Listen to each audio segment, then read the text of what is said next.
వేదికను అలంచిన పెద్దలకి, సభాసదులకి, ఈ కార్యనిర్వాహకులకి అందరికీ ధన్యవాదాలు. గొప్ప గొప్ప స్వామీజీలంతా ఉన్నారు. అందరూ ఆధ్యాత్మికంగా మనం ఎదగాలి, ఆధ్యాత్మికంగా జీవనాన్ని వెలుపుచ్చుకోవాలని అందరూ మనకు ఆధ్యాత్మికత అంటే తన్ను తాను తెలుసుకోవడం.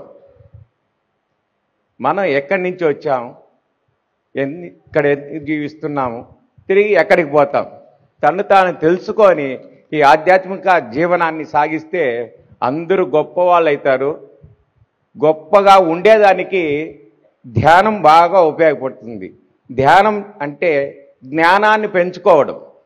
జ్ఞానాన్ని పెంచుకోవాలంటే మన ఆరోగ్యంగా ఉండాలి. ముందు ఆరోగ్యంగా ఉండాలంటే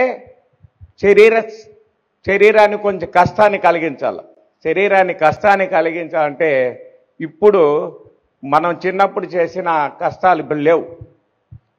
అన్ని విషయంలో వచ్చేసి శరీరానికి ఏం కష్టం పెట్టేది లేదు. అందువల్ల యోగా, ఆసనాలు, ప్రాణాయామం వల్ల శరీరాన్ని మనం అనుకున్న స్టేజ్లో ఉంచుకోవచ్చు. అనుకున్న స్టేజ్లో ఉంచుకుంటే తప్ప ఆరోగ్యంగా ఉండలేం. మన ఆరోగ్యంగా ఉండాలి అంటే ధ్యానం ఒకటే చాలు. ధ్యానంతో పాటు ప్రాణాయామం, ఆసనాలు అన్ని రకాలుగా చేసి ఆరోగ్యంగా ఉంటేనే ధ్యానంలో కూర్చోగలం. మనం కొంతసేపు కూర్చున్నాము, ఎక్కడో నొప్పి వచ్చింది, ధ్యానం కుదరదు.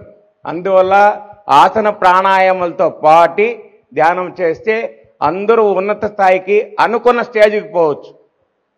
ఈ అవకాశాన్ని నాకు ఇచ్చిన ఈ సభా వేదిక వాళ్ళు, పిరమిడ్ ధ్యాన కేంద్రం వాళ్ళకి కృతజ్ఞతలు.